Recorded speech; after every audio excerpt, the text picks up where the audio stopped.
नमस्कार, आप देख रहे हैं जेएन न्यूज और मैं हूं आपके साथ हर्षिता। कांग्रेस के राष्ट्रीय अध्यक्ष मल्लिकार्जुन खड़गे ने उत्तराखंड के 2 दिवसीय दौरे के दूसरे दिन रुद्रपुर में पार्टी पदाधिकारियों के साथ अहम बैठक की। निजी होटल के सभागार में आयोजित बैठक में प्रदेश भर के पदाधिकारियों, विधायकों और पूर्व विधायकों और कार्यकर्ताओं के साथ संवाद किया गया। खड़गे ने पार्टी नेताओं और कार्यकर्ताओं से आपसी मतभेद भुलाकर एकजुट होने और 2027 के विधानसभा चुनाव की तैयारियों में जुटने का आह्वान किया। संगठन को बूथ स्तर तक मजबूत करने के साथ सत्ता में वापसी का लक्ष्य दिया गया। उत्तराखंड में 2027 में विधानसभा चुनाव को लेकर कांग्रेस ने अपनी तैयारियां तेज कर दी हैं। कांग्रेस के राष्ट्रीय अध्यक्ष मल्लिकार्जुन खड़गे के उत्तराखंड दौरे के दूसरे दिन रुद्रपुर से संगठन की अहम बैठक आयोजित की गई। निजी होटल में हुई इस बैठक में कांग्रेस के प्रदेश प्रभारी कुमारी शैलजा, सह प्रभारी मनोज यादव, प्रदेश अध्यक्ष गणेश गोदियाल और नेता प्रतिपक्ष यशपाल आर्य समेत पार्टी के कई वरिष्ठ नेता मौजूद रहे। बैठक में जिला अध्यक्षों, विधायकों, पूर्व विधायकों और विधानसभा चुनाव लड़ चुके प्रत्याशियों के साथ संगठन की मजबूती और आगामी विधानसभा चुनाव की रणनीति पर विस्तार से मंथन किया गया।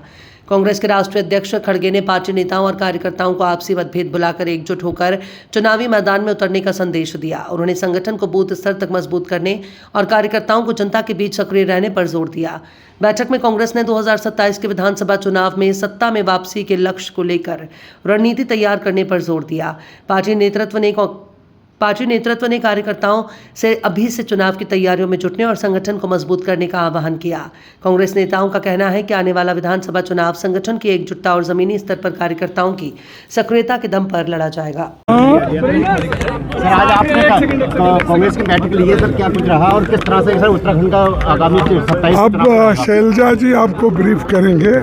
मैं जो कुछ बातें बोला हूँ वो शैलजा जी इसके बारे में तफसील से आपको बताएंगे, क्योंकि जो पार्टी की रणनीति है उसके बारे में भी वो बताएंगे। उत्तराखंड के लिए क्या विशेष देखा जा रहा है? नहीं, जो कुछ भी कहना है उनके थ्रू से हम कहेंगे। उत्तराखंड के जेएनयू को आप साथ ले चलेंगे सर, क्योंकि मिसलीड करने का आरोप लगता है। किसका है? नहीं, मैं बोला ना, ये प्रेस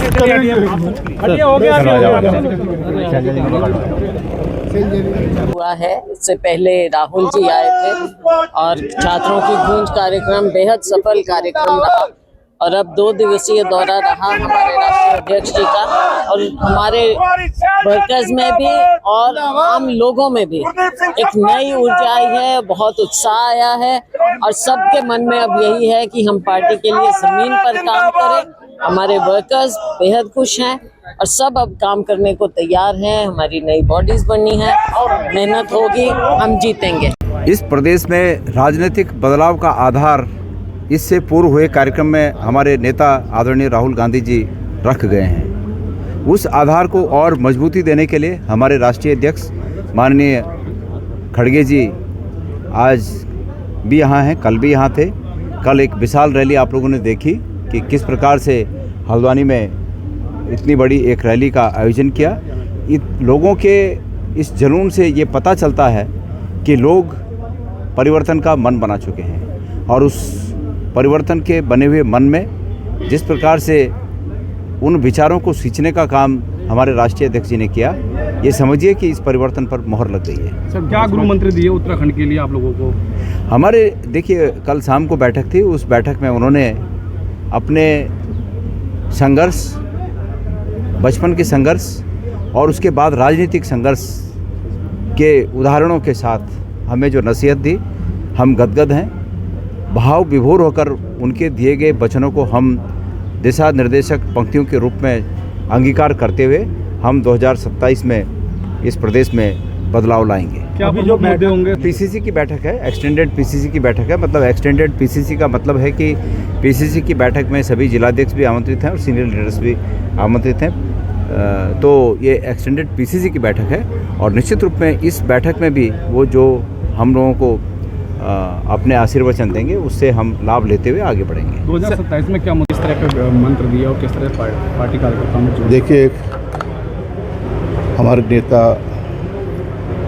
और कांग्रेस अध्यक्ष आदरणीय मल्लिकार्जुन खड़गे जी ने जो कल एक विशाल जनसभा को संबोधित किया और सरकार की विफलताओं के बारे में बातचीत की, जनता को संबोधित किया और जो राष्ट्रीय मुद्दे हैं उन मुद्दों की ओर जनता को का ध्यान आकर्षित किया। और जिस तरह के भारतीय जनता पार्टी बैकफुट में है, पूरे प्रदेश में जंगल राज कायम हो चुका है और कानून व्यवस्था पूरी तरह से चरमरा चुकी है और भ्रष्टाचार ने सारी हदें पार कर दी हैं। कानून व्यवस्था ध्वस्त है। महिला अपराध में यह राज्य पहले पायदान में है। पलायन लगातार जारी है, नौजवानों के हाथों में काम नहीं है और 1200 गांव भूतहा गांव साबित विलेज घोषित हो चुके हैं और 1700 high school, inter college, junior high school, प्राथमिक विद्यालय बंद हो चुके हैं। ये तस्वीर है उत्तराखंड में भारतीय जनता पार्टी की 10 साल की तस्वीर हमारे सामने है। और दूसरी तरफ किसान हैं, बेरोजगारी बढ़ती जा रही है और जंगली जानवरों का आतंक बढ़ रहा है और मानव जो जंगल हैं, हमारे जंगल ज़मीन को बेचा जा रहा है। दलित शोषित समाज है, उनमें डर और भय का वातावरण बन चुका है और जो सामाजिक समानता है उसको एक ख़त्म करना चाहते हैं। जातिवाद को इनका नारा है, जाति में बांटना चाहते हैं। तो हमारे स्पष्ट कहना है कि, और मेरा मानना है कि 2 दिन का जो प्रवास रहा है आदरणीय खड़गे जी ने, जो आज हमारे कांग्रेस के वरिष्ठ नेताओं को, हमारे अध्यक्षगणों को, हमारे जो हमारे अनुषंगिक संगठन हैं, जो हमारे माननीय विधायक हैं, पूर्व विधायक हैं, उनको जो अपने जो विचार व्यक्त किए हैं और एक नई ताजगी देखने को मिली है, हमें नई ऊर्जा का संचार हुआ है। उनका एक लंबा अनुभव है, संगठनात्मक अनुभव, संगठनात्मक उनका जो जानकारी है, संगठनात्मक ब्लॉक कांग्रेस कमेटी के अध्यक्ष के रूप में उन्होंने पहली काम किया है और आज अखिल भारतीय कांग्रेस कमेटी के अध्यक्ष हैं। उसी तरह उनका अनुभव संसदीय अनुभव है। तो तमाम उनका जो एक अनुभव है उसको आज उन्होंने साझा भी किया है और कहा है कि कांग्रेस इस लड़ाई को मजबूती से लड़े और उन्होंने अपने जीवन के अनछुए पहलुओं को, अनछुए सवालों को भी, अनछुए पहलुओं को भी हमारे सामने रखा। हम अभिभूत हैं और मेरा विश्वास है आज के जो उन्होंने, आपने कहा मंत्र, उन्होंने मन से, अंतर्मन से जो बातें कही हैं, कांग्रेस कार्यकर्ताओं में नई उमंग, नई ताज़गी, नया विश्वास देखने को मिल रहा है और यह जीत निश्चित रूप से 2027 का चुनाव में हम सब लोग मिलकर पूरी एकजुट होकर जनता के बीच में जाएंगे। जो इस समय है, हम भारतीय जनता पार्टी के जो काले कारनामे हैं, जो भाजपा सरकार के जो विफलताएं हैं, जो भारतीय जनता पार्टी ने इस प्रदेश को बेचने का काम किया है, सब हम जनता के द्वार जाकर चौपाल के माध्यम से हम गाँव में, खेतों में, खलिहानों में अपनी बात को रखेंगे और निश्चित रूप से जो बदलाव का समय दिखाई दे रहा है तो हमारी कोशिश होगी कि एक उसको विजय के रूप में उसको तब्दील करें। ये हमारा दायित्व है।